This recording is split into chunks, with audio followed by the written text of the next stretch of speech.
मला माहिती आहे की पंढरपूरच्या वारीचे मिनी व्लॉग यायला खूप जास्तच लेट झाले, पण मला ना एक मेमोरीज म्हणून सेव्ह करायची होती, म्हणून मी हे मिनी व्लॉग्स बनवत आहे. तर नमस्कार मंडळी, तर आम्ही निघालेलो आपल्या आषाढी वारीसाठी पंढरपूरला जायला. तर एकंदरीत काय आहे की आमच्या गावातून म्हणजे आमच्या फॅमिलीचेच मेंबर असतात, अशी पूर्णपणे आमचीच अशी एक बस निघते आणि ही ना माझी म्हणजे दुसरी वारी असणार आहे.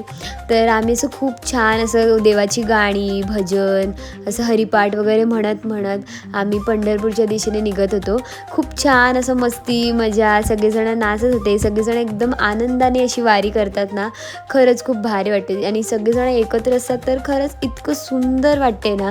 आणि त्याच्यानंतर आमच्यासाठी एकदम स्पेशल काय झालं माहिती आहे की आम्ही जसं जसं पंढरपूरमध्ये एंटर केलं ना, तसं आम्हाला वारकरी, पालख्या, दिंड्या इतकं भारी असं सगळं काही बघायला भेटलं ना. खरंच तो सोहळाच एक वेगळा होता.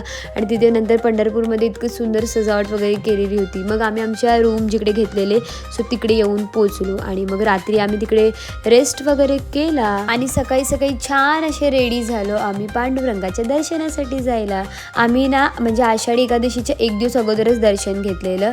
आणि ही आहे आमची संपूर्ण म्हणजे आमच्या बसमध्ये जी आमच्या सोबतची सगळीजण वारकरी मंडळी. तसे तर आम्ही सर्वजण एकत्रच निघालेलो दर्शनाला जायला, पण पुढे जाऊन सगळेजण वेगवेगळे होतात हे तर तुम्हाला माहितीच आहे. आणि बापरे काय ते किती ते वारकरी आले होते, बापरे बापरे एकदम प्रचंड गर्दी होती. तरी सुद्धा आमचं पांडुरंगाचं इतकं सुंदर दर्शन झालं ना, म्हणजे मुखदर्शनच घेतलं पण एकदम मन प्रसन्न झालं. आणि त्याच्यानंतर आम्ही रूमवर आलो. आणि जर तुम्हाला ह्याच्या पुढे काय काय झालं हे बघायचं असेल तर तुम्ही विथ स्नॅप पाटील यूट्यूब चॅनलवर जाऊन बघू शकतात.